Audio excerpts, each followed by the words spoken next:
Dans une interview sur le podcast InPower, Christophe de Chavannes cesse de confier sans tabou sur les épreuves qu'il a dû affronter tout au long de sa carrière et les critiques virulentes de la part de ses patrons. Il a failli tout abandonner.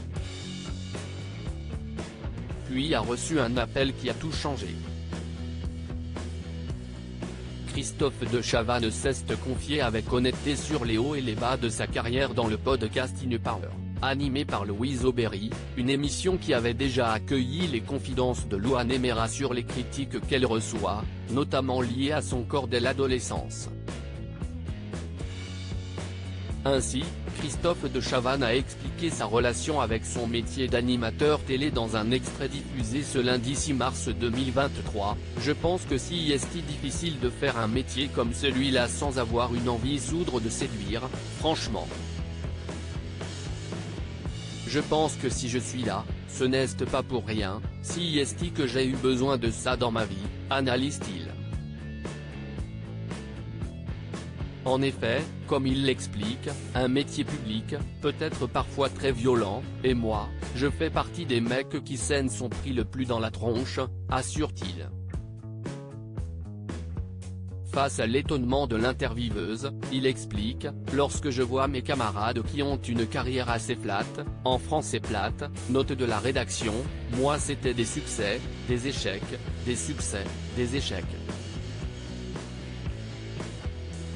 De Chavannes, le retour il prend pour preuve la pile de magazines qu'il a sortis d'un tiroir en déménageant il y a 2 ans. Sur des années, il y avait marqué de Chavannes, le retour, à chaque fois, sur plein d'années différentes, s'est-il étonné. Ça veut dire que je m'en suis pris, des gamelles. J'ai eu des patrons qui m'ont dit tu vois bien que le public ne veut plus te voir, mets-toi au vert, si est bon, il faut avoir les épaules. Ainsi, il avoue qu'il avait presque abandonné, je pliais gentiment mes affaires, j'avais décidé de ne plus être malheureux, que c'était comme ça, que je ne comprenais pas mais bon, dans la vie, il y a plein de choses qu'on ne comprend pas. Lorsque soudain, alors qu'il devait partir 8 semaines en voyage, il a reçu un coup de fil. Lui demandant d'être le co-animateur de quelle époque. Sur France 2 avec Léa Salamé.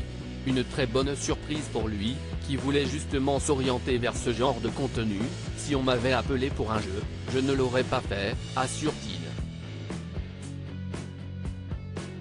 Et si animer ce type d'émission était un souhait, il ne pensait pas qu'il y aurait accès un jour, je n'avais pas imaginé 2 secondes que j'irais là, avoue-t-il, persuadé que personne ne le voudrait dans une émission intellectuelle et culturelle. Comme quoi, la vie réserve bien des surprises.